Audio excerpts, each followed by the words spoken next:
అందరికీ నమస్తే అండి. మన ఛానల్ సబ్స్క్రైబ్ చేయండి, లైక్ చేయండి. వైఎస్ఆర్ కాంగ్రెస్ పార్టీకి సంబంధించినటువంటి మాజీ మంత్రి రోజా గారు సినిమాల్లో కూడా నటనతో తెలుగు ప్రజల మన్ననలు పొందినటువంటి నటిగా ఆవిడకి మంచి పేరు ఉంది. సో వైఎస్ఆర్ కాంగ్రెస్ పార్టీలో ఆవిడ మాజీ మంత్రిగా కూడా పనిచేశారు. సో కనిగిరి నియోజకవర్గం భాను ప్రకాష్ అనే ఒక ఎమ్మెల్యే గారు ఆవిడ మీద నిజంగా అత్యంత జుగుప్సాకరమైనటువంటి వ్యాఖ్యలు అయితే చేయడం అయితే జరిగింది. సో అదేంటంటే రోజా గారు 2,000 రూపాయలకి సినిమా ఫీల్డ్లో ఉన్నప్పుడు ఆవిడ ఏ పనైనా చేసేది, రోడ్లమ్మటి తిరిగేదని చెప్పేసి అలా 2,000 రూపాయలు 2,000 కోట్లు పోగొట్టిందని చెప్పేసి కనిగిరి నియోజకవర్గం ఎమ్మెల్యే భాను ప్రకాష్ అయితే డైరెక్ట్ మీడియా ముందే చెప్పడం అయితే జరిగింది. సో దీన్ని మనం చూస్తే దీన్ని ఏ విధంగా మనకి అర్థమవుతుందంటే, మరి ఇలాంటి ఒక ఎమ్మెల్యే, బాధ్యతమైనటువంటి పదవిలో ఉన్నటువంటి ఎమ్మెల్యే ఒక మహిళను ఉద్దేశించి ఇలాంటి మాటలు మాట్లాడొచ్చా? కరెక్ట్ కాదు. అయితే రోజా గారు కూడా మీడియాతో మాట్లాడుతూ ఆవిడకి కూడా 2 పిల్లలు ఉన్నారు.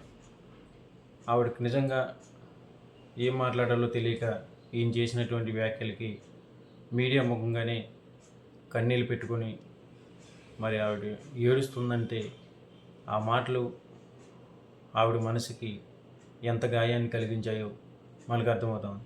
సో అలాగే ఆవిడతో సహచరులుగా ఉన్నటువంటి నటులు, నటీమణులు కూడా రోజా గారి మీద ఇలాంటి వ్యాఖ్యలు చేసినటువంటి ఎమ్మెల్యేని అరెస్ట్ చేయాలని చెప్పేసి కొంతమంది ఆవిడ టైంలో ఉన్నటువంటి హీరోయిన్లు రమ్యకృష్ణ కానివ్వండి, రోజా కానివ్వండి, వీళ్ళందరూ కూడా ఎమ్మెల్యే వైఖరిని ఖండిస్తూ ట్వీట్లు చేయటం అయితే జరుగుతోంది.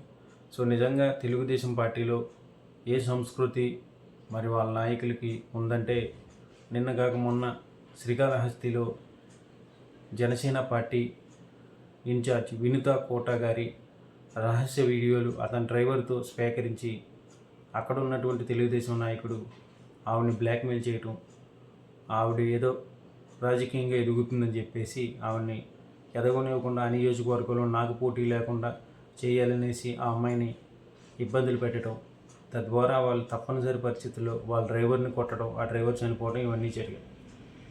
మరి ఈరోజేమో ఈ భాను ప్రకాష్ అనే అతను